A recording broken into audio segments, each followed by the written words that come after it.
우리 사도행전 20장 보겠습니다. 사도행전 20장 17절에서부터 24절까지 보겠습니다. 223페이지입니다. 신약 223페이지 사도행전 20장 17절 24절 같이 읽습니다. 시작.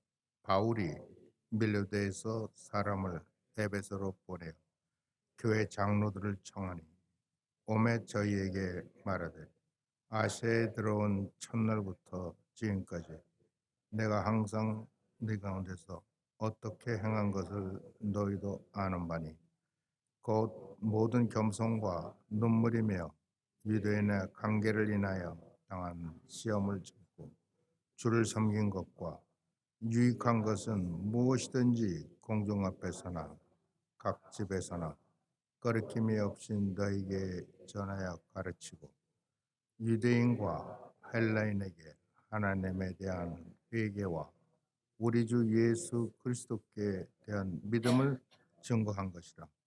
보라, 이제 나는 심령의 매임을 받아 예루살렘으로 가는데 거기서 무슨 일을 만날는지 알지 못하노라.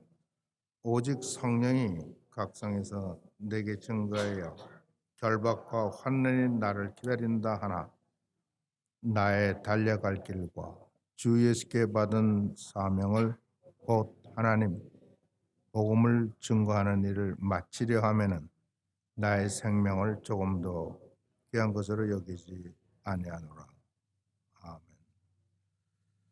아멘. 우리가 사도행전을 읽으면 에베소에서 사도가 3년간 있었습니다. 3년. 우리 그 뒤에도 내가 3년간이나 너희에게 일깨워 준 것들을 기억하라고 말씀하시는데 있을 때 그 마지막 때가 아주 바울에게는 힘들었습니다. 이유는 더메드리오라는 은장색이 그냥 일어나가지고 그 우상 만드는 것들이 이게 뭐 만드는 사람의 손으로 만드는 게 무슨 하나님이냐? 거기 왜 절하냐? 이렇게 얘기를 해서 그것을 만들어서 파는 사람들이 아주 좀 장사가 좀 잘 안 됐던 것 같아요. 그래서 바울을 잡아다가 협박을 하고 그랬는데 바울은 그때 잡히지는 않았어요. 그런데 이제 그때 이제 거기 이제 지도자가 굉장히 똑똑한 분이었던 것 같아요. 이 너희들이 소란을 피우고 난리를 치우고 이 사람들을 잡아오는데 뭘 훔쳤냐? 너희 손해 본 게 있느냐? 무슨 누가 손상을 입었느냐? 그런 거 아니잖아. 이게 종교에 관한 그런 얘기 아니냐? 만약 그런 일이 특별히 손상되거나 해받은 게 있거나 그런 일이 있다면 정식으로 우리 재판 절차가 있으니까 그렇게 해라. 그리고 돌려보냈어요. 바울은 거기에 더 있지 못하 떠나는 게 좋겠다고 생각해서 떠나서 마게도니아, 빌립보 돌아다니다가 배를 타고 밀레도까지 왔습니다. 밀레도가요. 이게 그리스 철학의 시작이 여기서 시작된 곳입니다.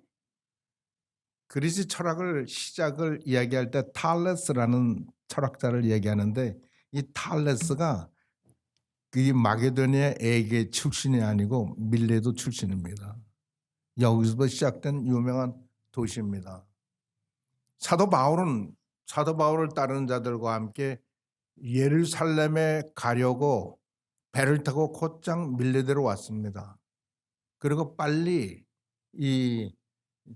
무기절 전에 예루살렘에 도착하려고 한 3일 거리에 있는 에베소에 장로들을 불렀습니다. 그들이 오는데 한 3일씩 걸려서 오는 거예요. 그러니까 왜 사도 바울은 이렇게 에베소 장로들을 불러야 됐는가? 그 내용이 우리가 읽은 17절 이후 끝까지 나옵니다.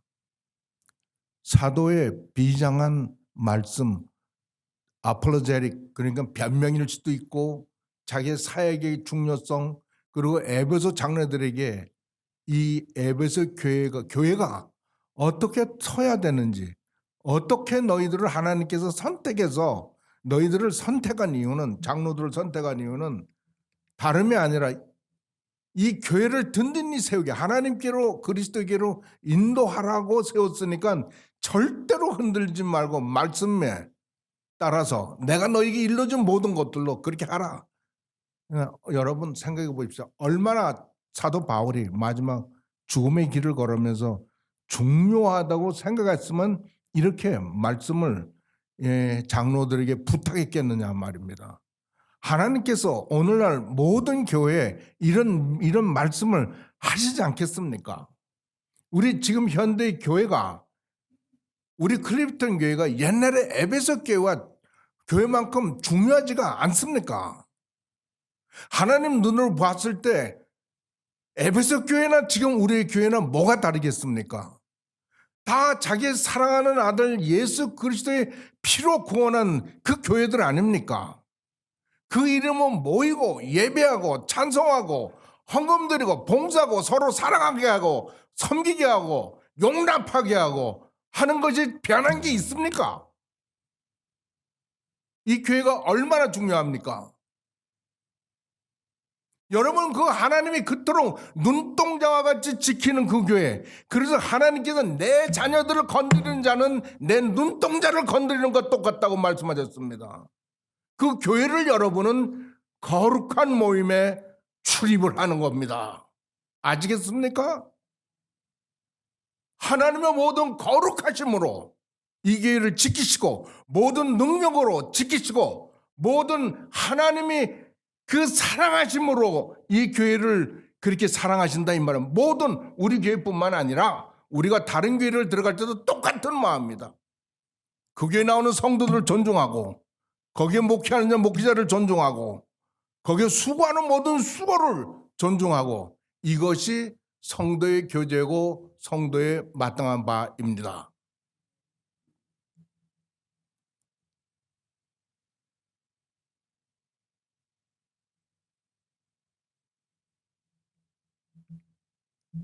사도는 장로들이 왔습니다.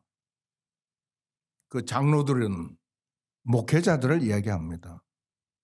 성경에서 장로라 이야기할 때는 장로교에서는 그 정치적인 행정적인 장로님이 아니시고 영적 지도자, 영적으로 그러니까 교회의 일은 하나님의 일이고 하나님은 영이시기 때문에 이 하나님의 영 곧 성령에 의해서 운영되는 게 교회입니다.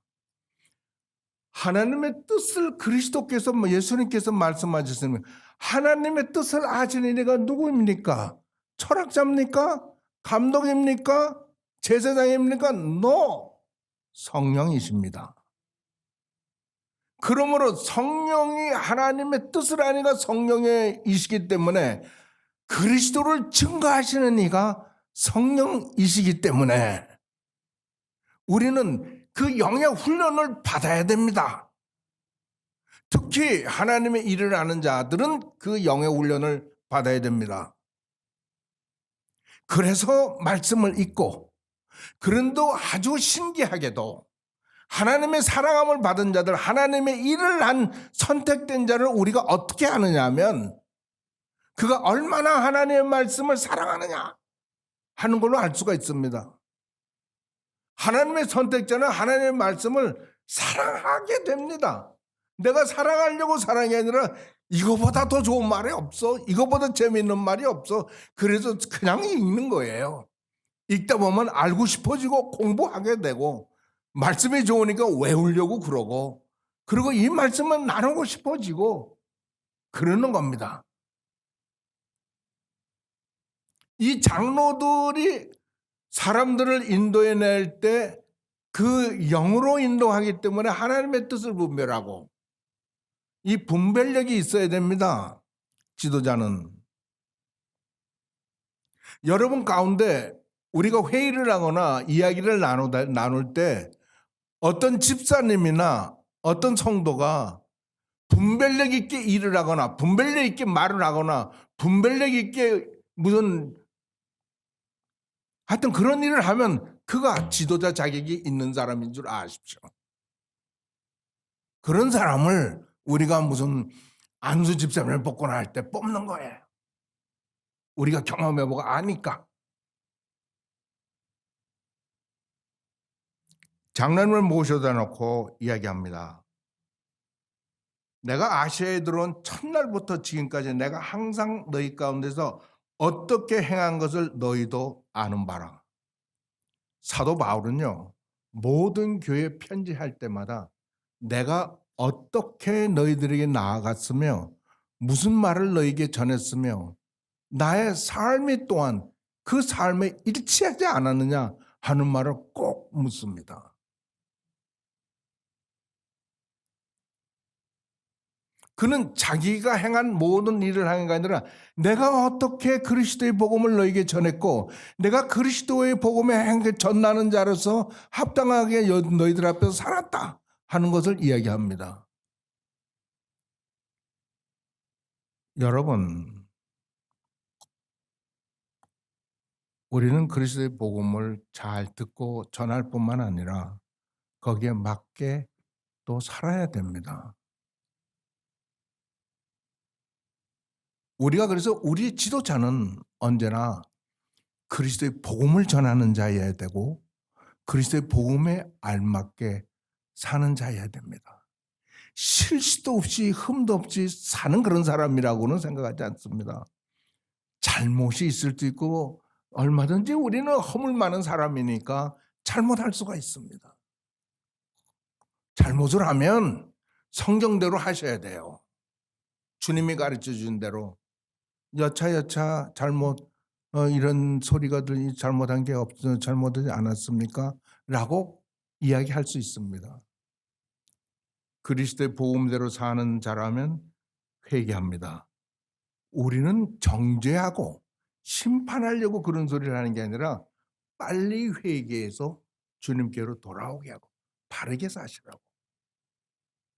누구에게나 똑같습니다. 성도들 간에도 똑같습니다. 우리의 목적은 그가 하나님께로 빨리 돌아와서 그러니까 오늘 읽은 우리 교동문에도 너희는 나를 만날 만한 때 찾아. 어느 때가 만날 만한 때입니까? 내가 신령한 때입니까?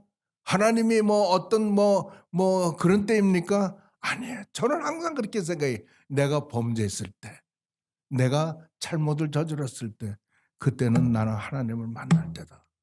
가야 돼. 회개해야 돼.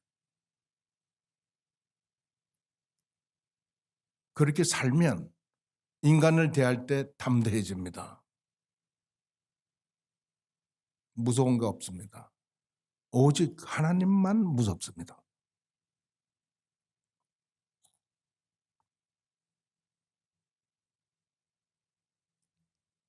그리고 아주 구체적으로 얘기합니다. 내가 어떻게 한 것을 너희다 하노니 곧 모든 겸손과 눈물이며 유대인의 관계를 인하여 당한 시험을 참고 주를 섬긴 것과 유익한 것은 무엇이든지 공중 앞에서나 각 집에서나 꺼리낌 없이 너에게 전하여 가르치고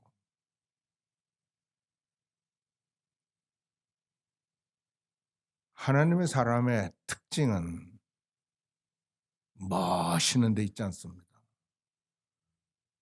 얼굴이 잘생기거나 신장이 크거나 기억하십시오.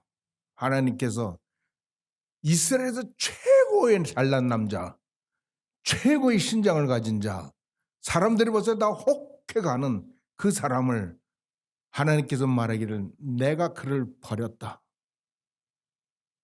사람들은 멋진 것을 보고 잘난 것을 보고 예쁜 것을 보고 하지만 나는 그 사람의 마음을 본다.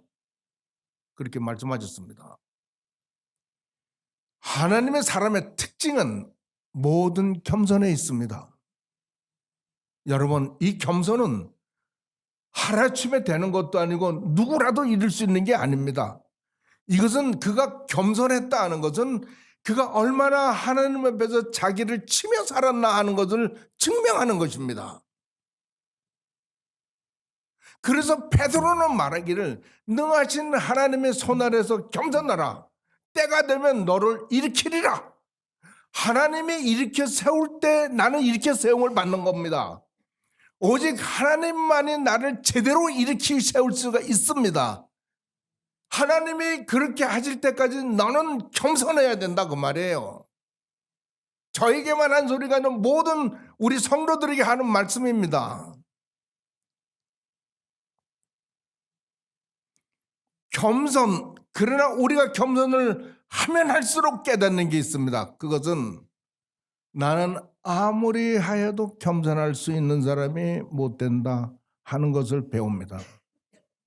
그러니까 저 사람은 겸손해 그럴 때 나는 그 사람에게 건방을 떨어보거나 교만해 본 적이 없다 하더라도 내 근본이 겸손할 수 없는 사람인 것을 알기 때문에 나는 교만한 사람입니다. 나는 겸손한 사람이 못 됩니다 하는 것을 고백할 수가 있습니다. 그 사람이 진짜 겸손을 아는 사람입니다. 아무리 하여도 겸손은 지나친 법이 없다는 것을 알게 되고, 아무리 내가 겸손해지려고 하여도 나는 겸손할 수 있는 사람이 못 된다는 것을 알게 됩니다. 그러므로 그는 겸손한 사람이 됩니다. 사도 바울은 교인들을 대할 때 어떤 다른 무엇보다도 모든 겸손함으로 했고 눈물로 했다고 합니다. 하나님의 종은 울 수밖에 없습니다. 감격해서 울고 감동해서 울고 슬퍼서 울고 애타서 웁니다. 기도할 때만 우는 게 아니라 찬송하다가 울고 설교하다가도 울고 그리고 여행 중에도 울고 그는 울면서 삽니다. 그래서 눈물의 사람이라고 얘기합니다. 하나님의 사람은.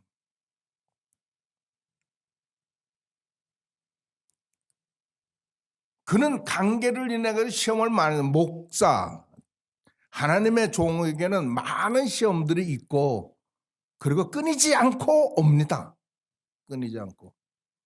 그래서 목사의 속을 뜯어보면 내가 보면 시꺼멓게 탔고 갈기갈기 찢어졌고 갈기갈기 상처난 자국이라고 저는 그렇게 생각합니다. 그래서 저는 동료 목사님을 늘 존중하는 이유가 그가 어떤 교회를 섬기든 간에 그가 얼마나 이 지금 사도 바울이 이야기한 것처럼 그런 일들을 당하면서 목회를 하는가. 아내는 나가서 청소를 하든지 세븐일레븐에서 일을 하든지 저 때는 그랬어요. 청소는 그런 일을 아내는 해야만 해. 교회가 서포트를 못 해주니까. 미국 사람 같으면 다 끝냈어요. 재정적으로 서포트가 안 되면 다 문 닫아요. 그러나 한국 사람은 하나님이 특별한 재질을 주셨어. 오래 참기도 하고 끝까지 하는 인내를 주셨어. 난 그분들이 다 상 받을 줄로 알고 상 받아야 된다고 나는 믿는 사람입니다. 그래서 저는 그들 만날 때 절대로 제가 교만한 사람으로 보이지 않으려고 애를 씁니다.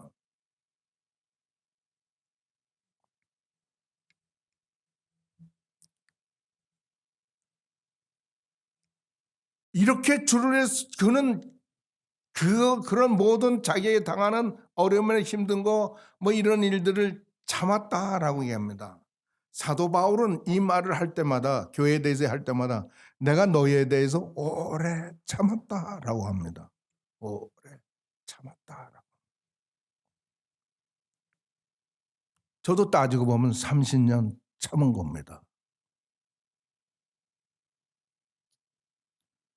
우리 목사들이 모이면 어쩔 수 없이 다 공부들을 하신 분들이니까 이야기를 할 때 학문적인 논리적인 이야기를 오고 갈 때가 있습니다.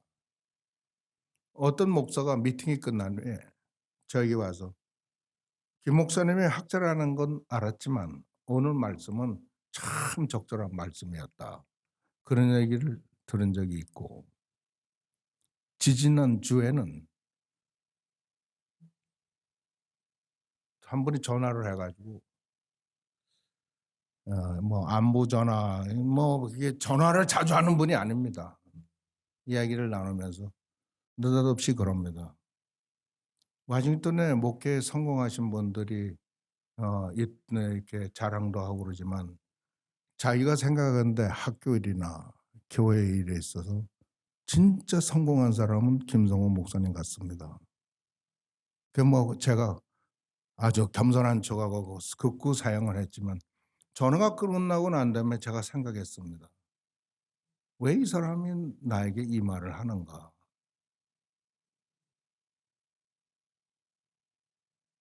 제가 보기에는 하나님께서 나를 위로하니라고 저 사람을 사용했다라고 생각이 듭니다. 위로의 말이에요. 어디서 왔느냐? 하나님 내가 섬기는 그리스도에게서 왔다고 저는 믿었습니다. 제가 하도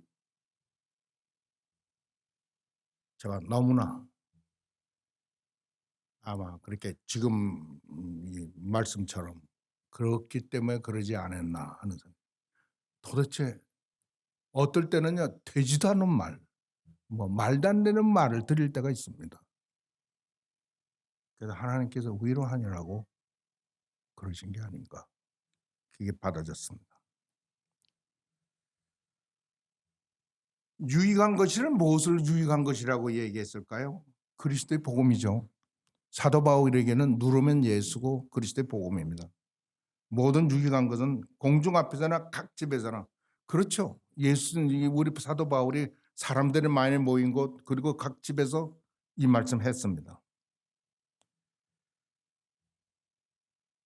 그리고 21절에는 유대인 바리새인들이 유대인과 헬라인에게란 말은 이것을 유대인과 헬라인이란 말은 유대인과 이방인 전체를 성경이 헬라인이라 얘기할 때는 이방인 전체를 얘기하는 거고 유대인이라 그러던 이스라엘 사람을 얘기합니다.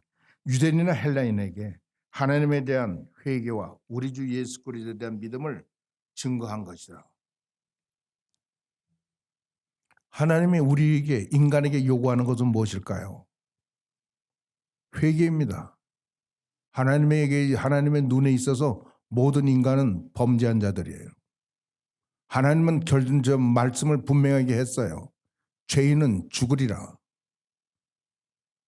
하나님이 선포했어요. 죄인은 죽는다. 죽는다. 하나님이 죽는다는 건 이 육신의 목숨이 끊어지는 게 아니에요. 영벌입니다. 영벌. 거기는 구더기도 타지 않는 곳이에요. 영원한 고통과 있는 그 죽음을 하나님께서 하겠다고 그랬습니다. 하나님은 그래서 하나님의 사람들을 보내서 너희 인간들은 다 내게로 돌아오라. 회개하고 돌아오라. 여러분들은 회개한 경력이 있습니까? 진실로 하나님께 내 죄를 회개한 적이 있습니까? 없다면 지금 하셔야 됩니다. 하나님을 만날 때 내가 이 영벌에서 해방되고 영생으로 들어가는 순간이 지금이다 그 말입니다. 하나님의 말씀을 드릴 때 너희 마음을 부드럽게 해서 하나님의 말씀을 들어라. 그래야 너희에게 영생이 있다. 예수님 말씀하시기를 뭐라 그랬습니까?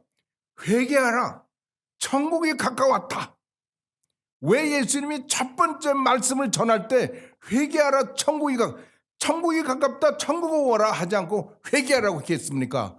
만나라는 거예요 하나님을.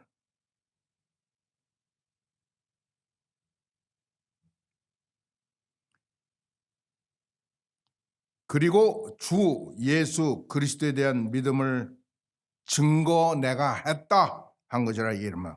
보라 이제 내가 심령에 매여 이제 예루살렘으로 올라갔는데 거기서 무엇을 만날지 나는 정확히 모른다. 그러나 성령이 내가 각성을 댕기면서 일을 할 때 나에게 하신 말씀은 거기에 환난과 고난이 나를 기다린다는 것입니다. 그러니까 사도 바울은 예수님과 같이 그가 환난과 고난 예수님께서 죽음이 기다리는 예루살렘으로 들어가신 것 같이 사도 바울은 자기가 그 환난과 고난이 기다리는 그곳을 향해서 가고 있는 것 그것도 천천히 느린 것이 아니라 아주 빨리 가려고 애를 씁니다. 빨리 가려고. 사람들은 가지 말라고 합니다. 그러나 그는 빨리 가려고 합니다. 저도 같은 것을 느낍니다.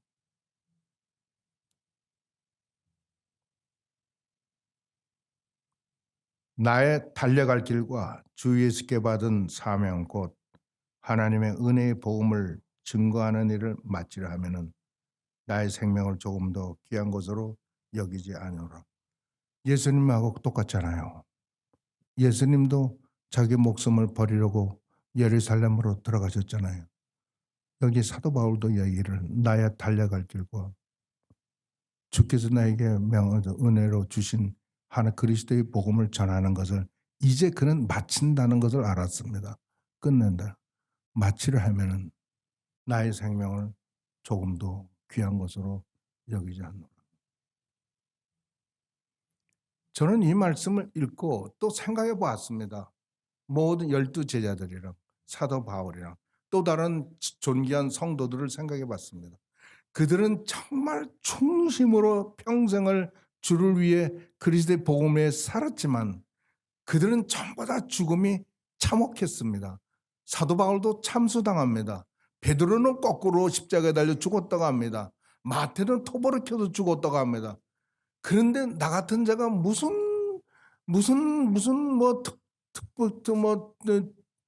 특별한 은총을 받은 자라고 편안하게 죽을 수 있을까? 근데 제가 죽음을 편안하게 죽는다면 그건 너무나 나에게 맞지 않는 죽음이에요. 제가 만약 죽음을 죽는다면 사도 바울이나 다른 어떤 사람보다도 더 처참하게 죽어야 맞는 것 같아. 기억해야 될 게 있습니다. 디모데후서 4장에는 사도 바울이 이야기하기를 해요. 내가 선한 싸움을 싸우고 달려갈 길을 마치고 믿음을 지켰으니 이후로는 의의 면류관이 나를 기다린다라고 얘기했습니다. 그는 처참한 죽음이 건너편에는 하나님이 나를 위해 준비하는 의의 면류관을 알았기 때문에 그는 죽음 속으로 용감하게 빨리 들어가는 겁니다. 여러분 같은 믿음을 가져야 됩니다. 여러분 인생을 살면서 어느 것에도 두려움 없이 살고 그리스도와 연합해서 그렇게 주의 인도에 따라 사는 사람이 되고 죽음에도 용감해야 됩니다. 사도 바울은 이야기하기를 의의 면류관이 나를 위해 준비되는 나뿐만이 아니라 그리스도의 나타나심을 그리스도를 만나기를 원하는 그 사람들 모두에게 의의 면류관이 예비되었다고 말씀하고 있습니다. 특별한 누구에게만 준 게 아니라 누구에게나 그리스도를 통하여 그리스도를 만남으로 회개하고 그리스도를 만나기를 소원하는 그리스도의 나타남을 소원하는 모든 자에게 하나님께서 의의 면류관을 다 준비했다라고 얘기합니다. 여러분이 그 사람들이 다 되어야 되지 않아요. 그렇지 않습니까? 나는 그렇게 되기를 주의 이름으로 축원합니다.